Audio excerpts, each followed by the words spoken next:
Let me share my screen.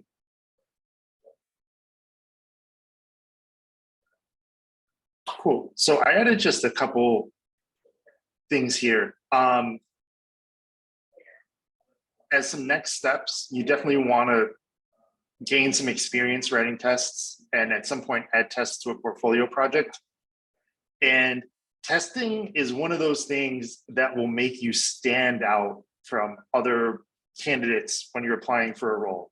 Like if I'm looking at two portfolio projects and one has tests and one doesn't, you know, unless the other one is significantly like more complex, it's the tests. And honestly, that's probably not going to happen because in general, like once you start getting better at writing software and especially as you start getting more tuned to like industry expectations and you're writing, the people who are serious about getting a good job in tech will add tests to their portfolio project because they realize, hey, this is really going to make me stand out.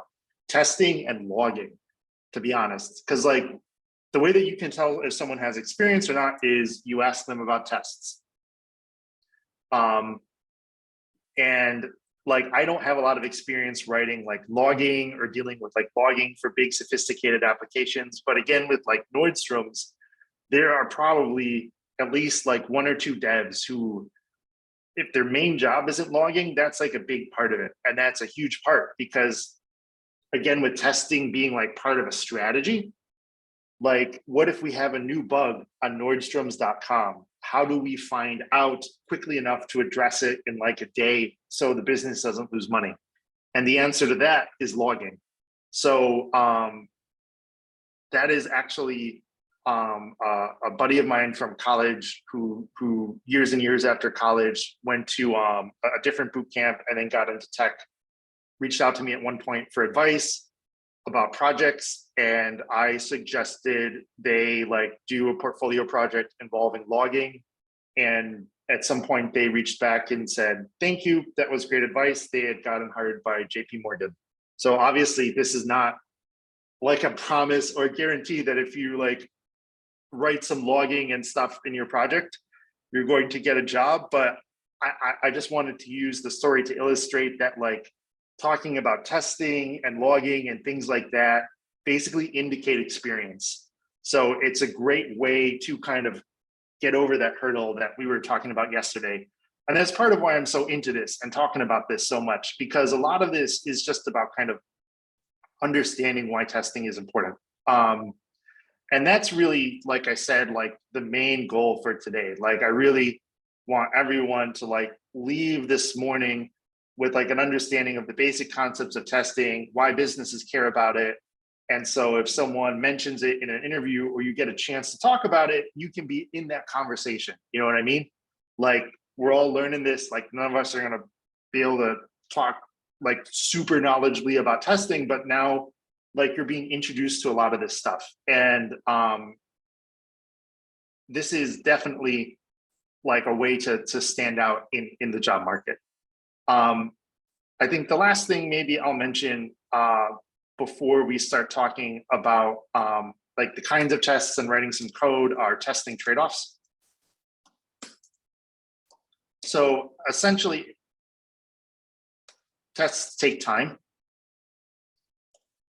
and energy to write and maintain. Tests don't directly deliver business value. Again, for a business like as established as Nordstrom's, like they care a lot about making sure the site that's currently making them money works. But you know, if a business is trying to grow and it's you know, a new feature is going to help them grow, right? Or is going to increase click-through rates or purchase rates on the site. Writing more tests is not going to help the business grow. And then lastly, figuring out a maintainable, in terms of a maintainable testing strategy isn't always obvious.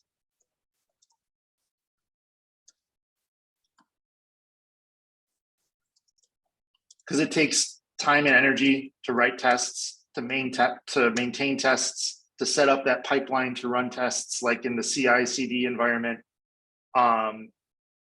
So it takes time. So it's a trade-off, and that's kind of what software engineering is all about. Let's start talking about the different kinds of tests. And as we get into this, I think we'll also start looking at a bit of code, which I hope people will like.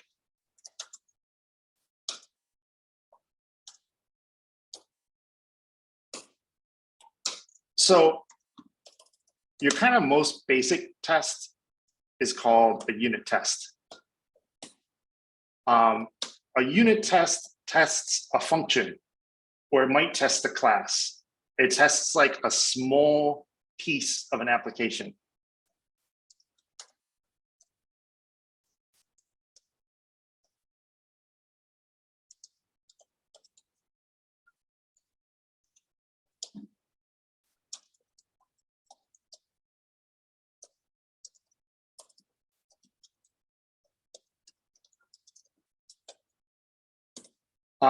Unit tests can be really powerful because if you've got a bunch of unit tests making sure that a lot of your functions or your classes work, then that kind of gives you a foundation to build on, right?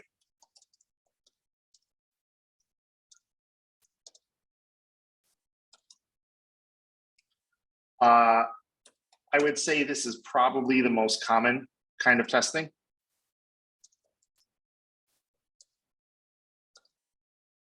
And we've all kind of been doing this informally as we've been building our personal projects. You know, you'll write some code, then you might run something to see if it works. I often will just use console logs when I'm writing code to sort of do informal unit testing.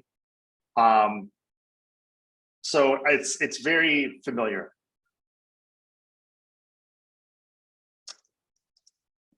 Usually we are testing the inputs and outputs of a function or method. And we're going to look at this more in depth in a moment.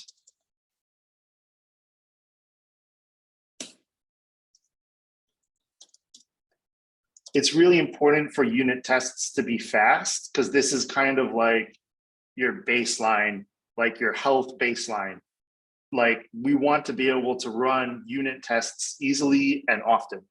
And we might have hundreds or thousands of them in a big application. So it's really important for unit tests to be fast. And often when writing tests, that's one of the challenges, is making sure that our tests run fast.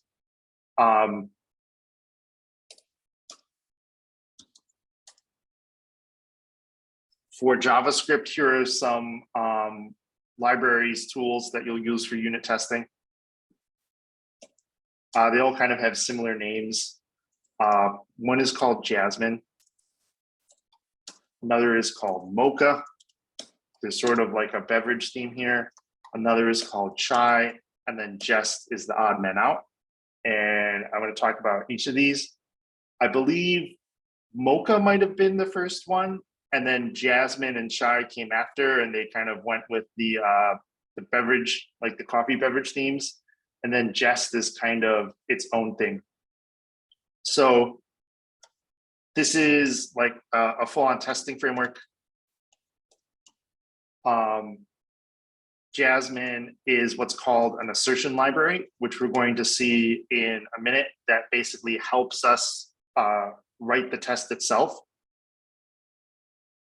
And let me introduce two quick terms. Test runner.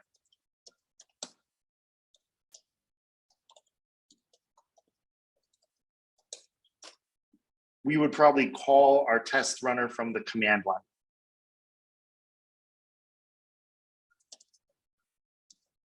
It's the program that actually runs the tests. An assertion library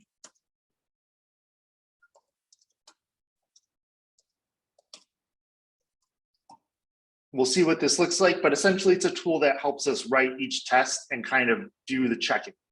So we would use the assertion library to write a test, and then we would use the test runner to run all our different test files. Chai is another assertion library. And then Jest is by Facebook, and it's often used with React. And we'll be looking at something very similar to Jest, which is VI test. So I'm going to put this on here, VI test. It plays nice with Vite. Has the same interface as Jest. So we're looking at Vite test today, and you will be able to move back and forth between Jest and VI test. And they actually describe it very well, Jest compatible. Actually, I should put that here. And that's part of why we're happy with VI test, because it is Jest compatible, and Jest is kind of a standard with React.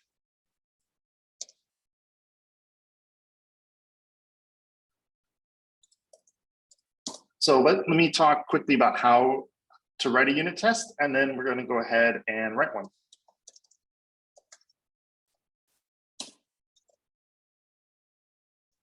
So first we want to determine the inputs of our function. And actually, so this is, as I talk through this is going to sound kind of similar to how you do a whiteboarding problem. And it's the same mindset. So these two things play off each other very nicely.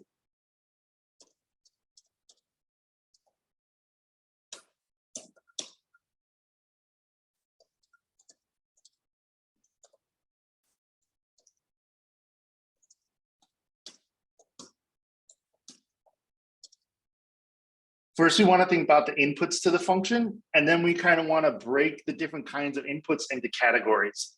Basically, there's the happy path where things work as expected, the optimistic case, and then there's the pessimistic case where something throws an error or there's bad user input or something like that.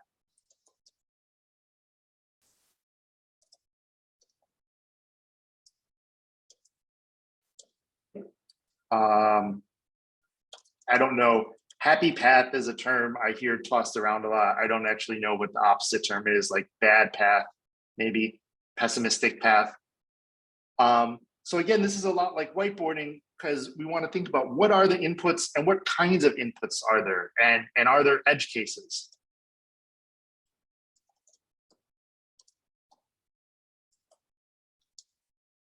We're going to create the tests themselves using this assertion library.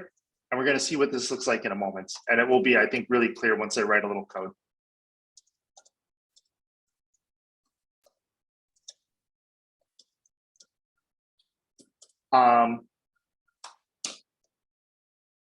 When you write a new test, and I'll demonstrate this, play around with the input, test that your test fails. Like, make sure it's not just succeeding all the time.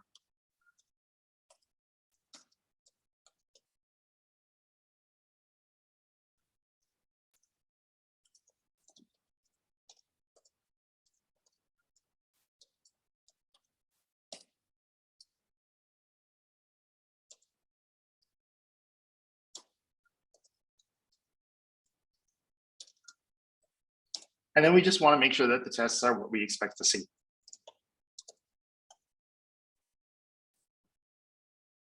So let's write a couple tests with VI test and kind of get this ball rolling. Let me pull up my notes.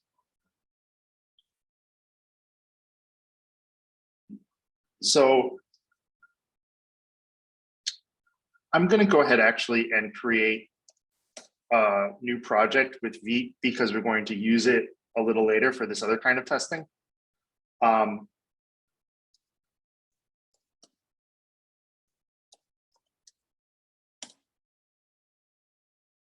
So we're just going to call this test app. It's React. I just want the package.json.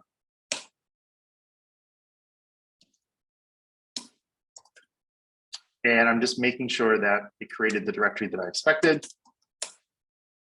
Everything there looks good. We've got test app.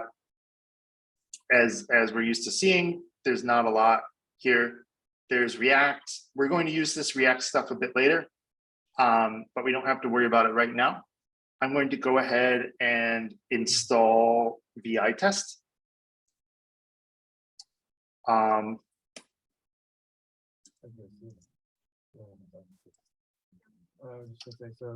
that's in addition to obviously the numbers.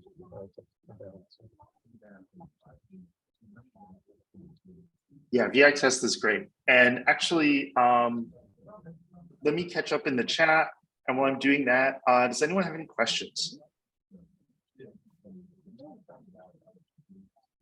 Yeah, let's do that. And someone, I believe, has a hot mic.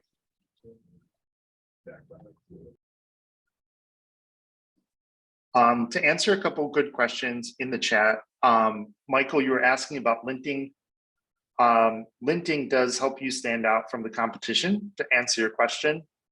Linting is writing a tool that automatically checks the syntax of our code, both for typos, common errors, and also to enforce a coding style, which makes our life easier and makes life a lot easier working on a team. And again, like having like linting tools set up and easy to use would be part of a good testing strategy.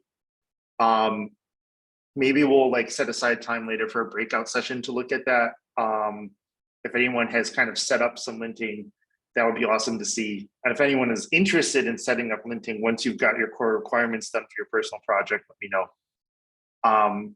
So yeah, that's a really good question. Thank you for asking about that.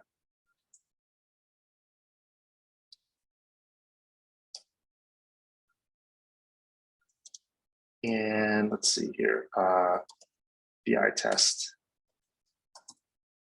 So to install, we do install, and we're going to use the save dev command. And this is going to save this to our dev dependencies in our package.json.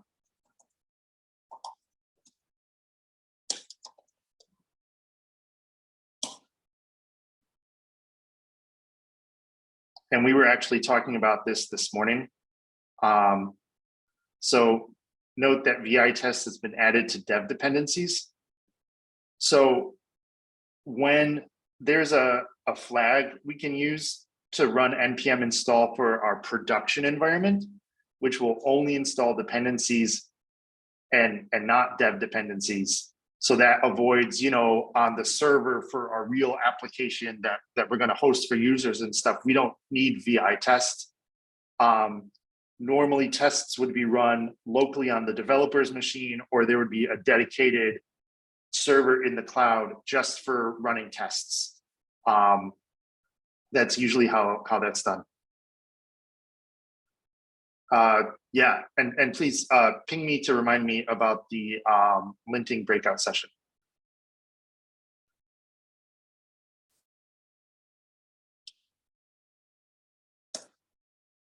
Let me go ahead and save this file. And we've got VI test installed.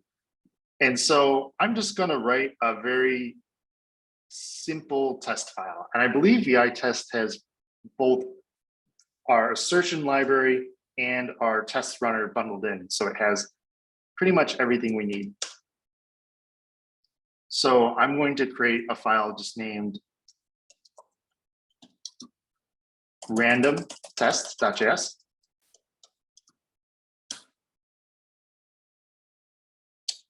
And we're going to start writing some tests. And some of you can see this in the curriculum doc. Again, definitely don't try to code along right now. It's not going to be worth it with this. And especially when we start looking at this other testing approach, puppeteering a little bit, you're going to run into config issues. So there are a couple libraries we have to import from VI test.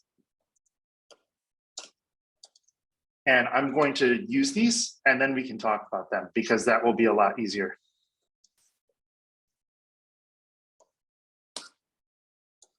And I'm just going to go ahead and I think write the full test because I think it will be a lot easier to talk through it once that's done. So bear with me just a minute.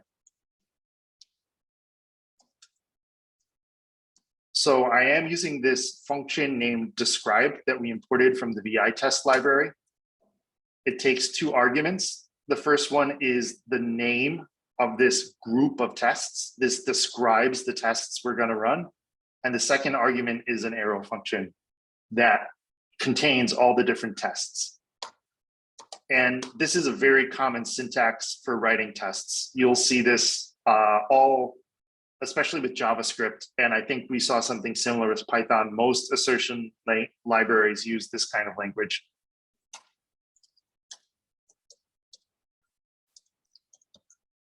So I am saying this function, it should do this.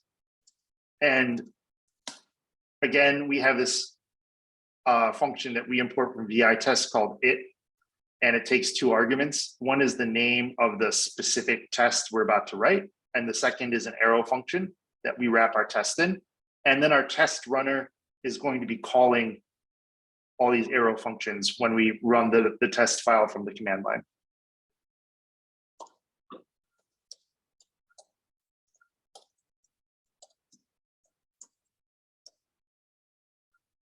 And just, actually, I won't even leave a comment and you can talk through it.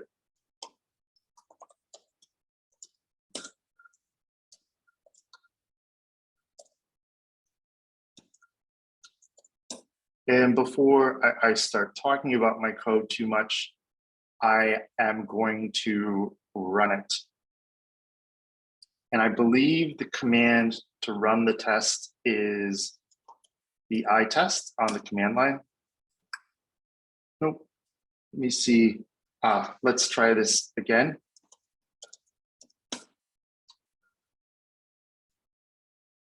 Okay, I think I may know what the issue is here. Give me 1 sec.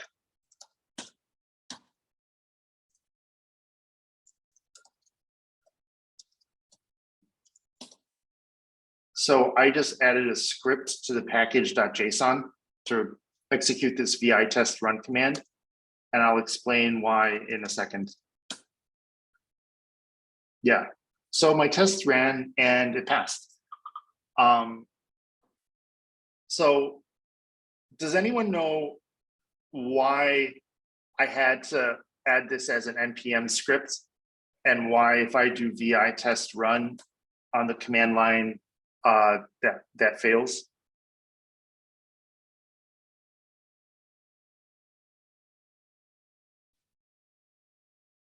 And we haven't gotten into this so much, so that totally makes sense if not. So the short answer is I only installed VI test as a node module in the node modules directory. I didn't install it globally. Like I think for some other things, you've probably seen this npm install -g for global, and doing that installs a node module in like a node modules directory that's used for our whole terminal environment. But so from the command line, there is no like VI test executable program to run.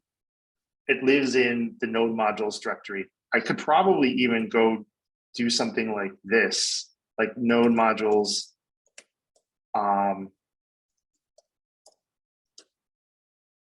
VI test.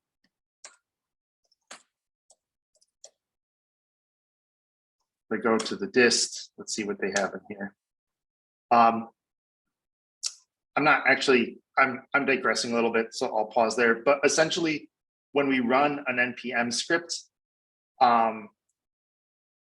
when we run npm, will look in node modules for things to run.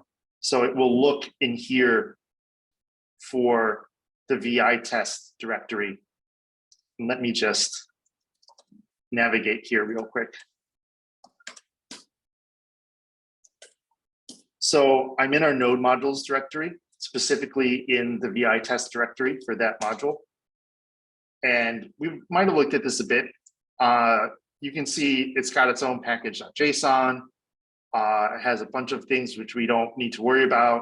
And then it has this folder dist, which is kind of similar to like the static or the build folder that we've been using for our React apps. Dist stands for distribution. And traditionally, that's where you put files that can be run, programs that are ready to be run by other programs. And let's see what's in that dist directory. So there's a bunch of stuff in here. I'm not going to dig into this. I thought there might be like the vi test.js file that we could just run. But there's probably a couple other steps. But it's not bad to see this. And let me add to our notes here to add this to our scripts.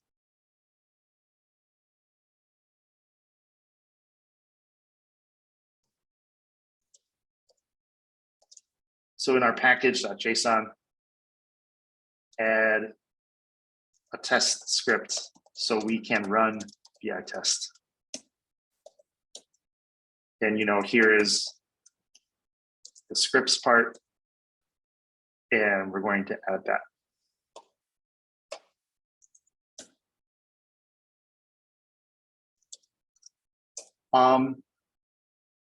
Oh, and now I'm in the wrong directory.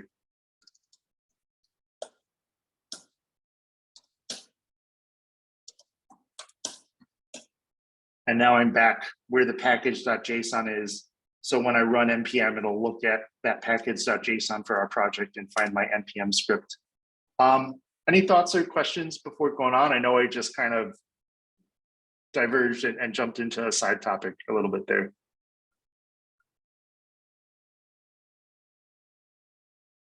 Okay, cool. Let's talk about this test.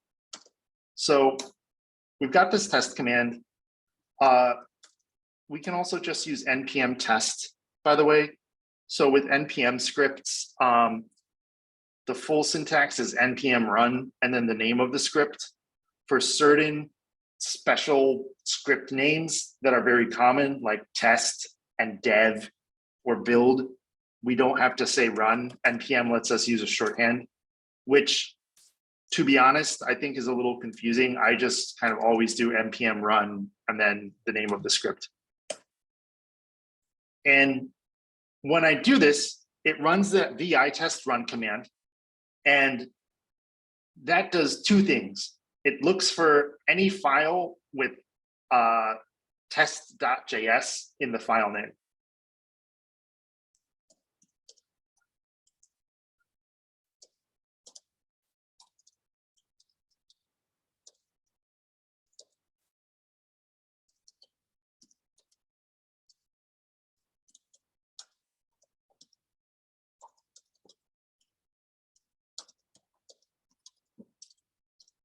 And that's a very common pattern that you'll see, at least in JavaScript, where the test files will be like file name.test.js.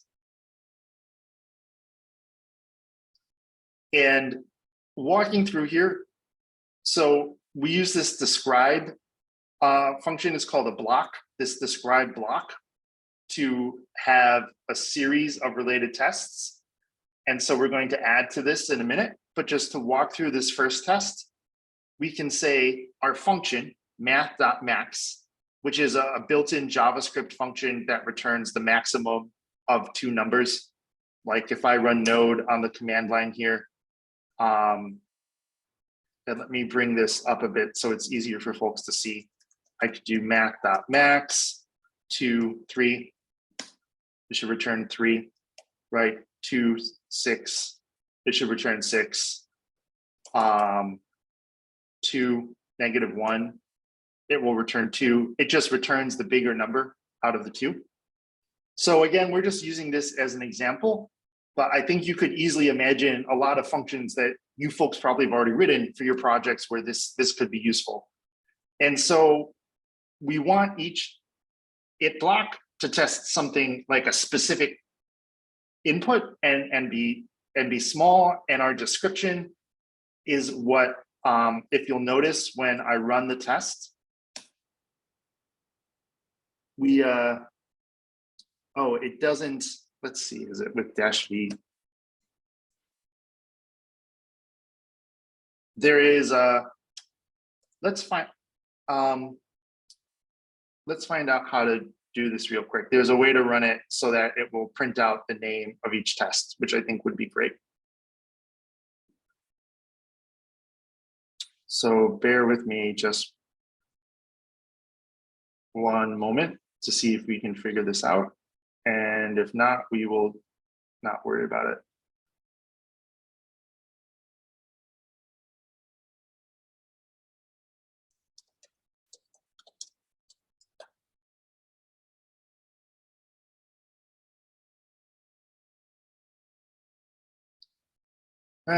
I will circle back to that and share that with you folks later.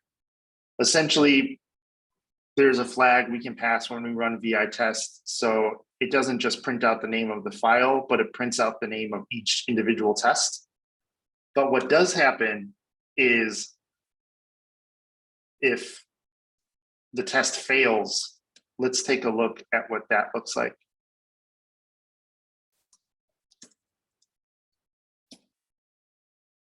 So when our test fails, we do get this great error message. We see the code itself. We see here the information about the name of the file, the describe block, and the specific test name. And this is how tests can be great documentation. It tells us what we expected. It said, hey, 5 is the actual output here. Math.max is saying, which of these two numbers is bigger? It returns 5. We expect 5 to be -20, which is not correct. So it's telling us like what the actual output was and what our expected output was. And it's showing us which test specifically is failing. And so whenever I write a test these days, I always throw in something false to make sure that my test is working correctly, because maybe I did something silly here or used an input, or for a more complex function, maybe this test always like is returning true. I want to make sure that it fails the way I expect it to.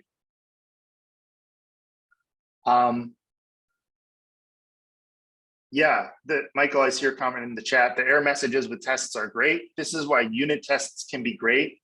It can take a bit of time, but I do really like writing, like especially for the core of my application. I love having good unit tests for like my core functions that are used by all these other functions, because I can just run the unit tests real quick and make sure everything's working. Let me pause and check in. How are folks feeling about this? Do folks have questions, thoughts, concerns?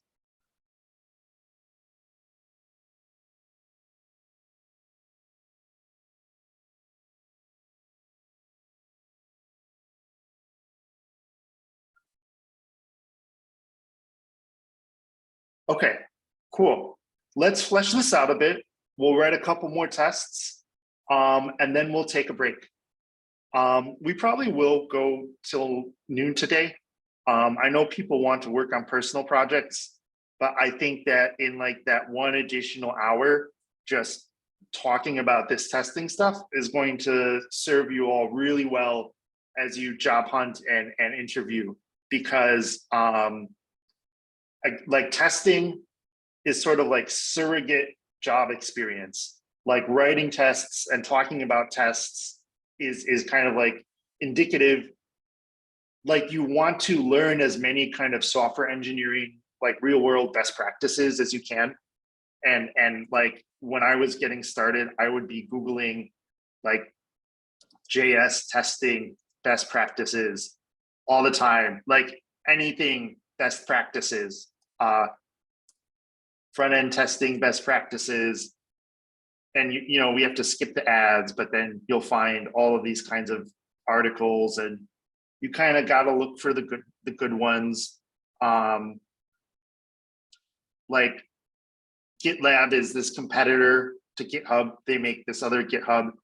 And so you figure they might have a good article that is robust and informative about tests. And this is also why when you're job hunting, especially for your first gig, I think it really helps to pick like one language one framework, one domain, or, you know, focus on Django and React, since that's what we've covered in class, but maybe pick one of them to like go a little deeper on. Because if you kind of learn and familiarize yourself with all of these best practices around like testing with React, and then for a portfolio project, you write some React tests that implement best practices, I think that's a huge, huge plus to be able to show people. And then if someone looks at your code, that will definitely differentiate you. So like to this day, like I am relatively new to Python. So I'm always Googling like Django best practices, or the other day, what is it, the auth user?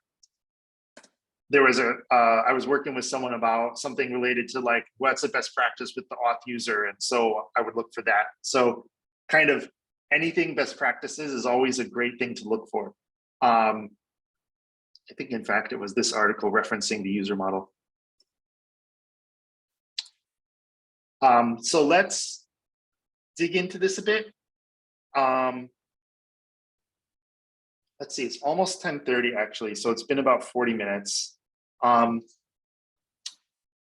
are folks doing? Do we want to take a 10-minute break now and then sort of do a sort of like question and answer activity to write out some more unit tests, or should we just keep going for another 10 or 15 minutes? What are people's thoughts?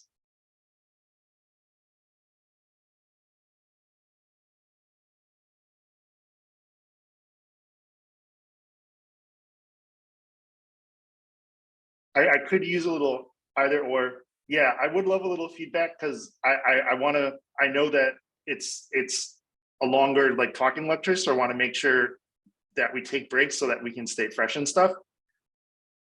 Yeah, add on my break would be nice. Yeah, let's do it. Thank you, Rex. I think maybe I just needed someone to say what was already in my head. Let's take a 10-minute break. We'll come back at 10. Let's just take a 15-minute break. We'll come back at 10:45. We'll be fresh. It's going to be awesome because we're going to talk through like writing some tests, how to think about that. And then I think we're going to see some really cool stuff where we can actually write tests that will like open a browser and run our React app in the browser. So that'll be really cool. So hopefully that's like fun and exciting. Let's take 15, see everyone at 11:45.